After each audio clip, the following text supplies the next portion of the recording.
Kasama ko sa office everyday. Kasama niyo po. Kasi walang bantay. Kasama ko lagi. Maaga nag-umisip. Simula nung grade 1 siya, kasama ko siya everyday. Ito na lang siya nung nagkaroon na siya ng bantay. Nagkataba-taba. Lumaki na ng ano. Kasi sa pagod din kasi. Naasikaso. Nakakatulong siya after that. Papo nila. Patay na. Ako tayo na. Opo, na-atake nung pandemic. Pandemic. Opo. Lagi talaga. Ang hirap po talaga pag walang katuwang sa buhay.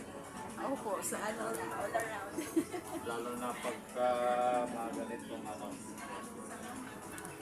Bago lang, no? Pandemic.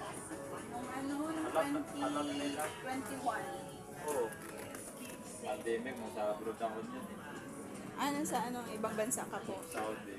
Siya kasi, pinauwi sila.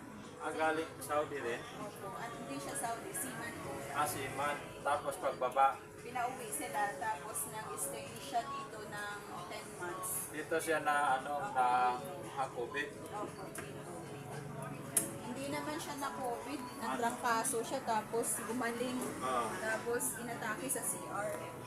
Baka conflict Tumaas yung ano niya. sa dati na yun, May history silang sa pamilya, Opo. sa side. Opo.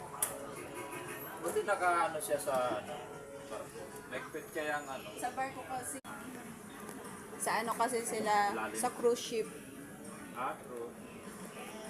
Kaya yung galawan mo doon, Oo.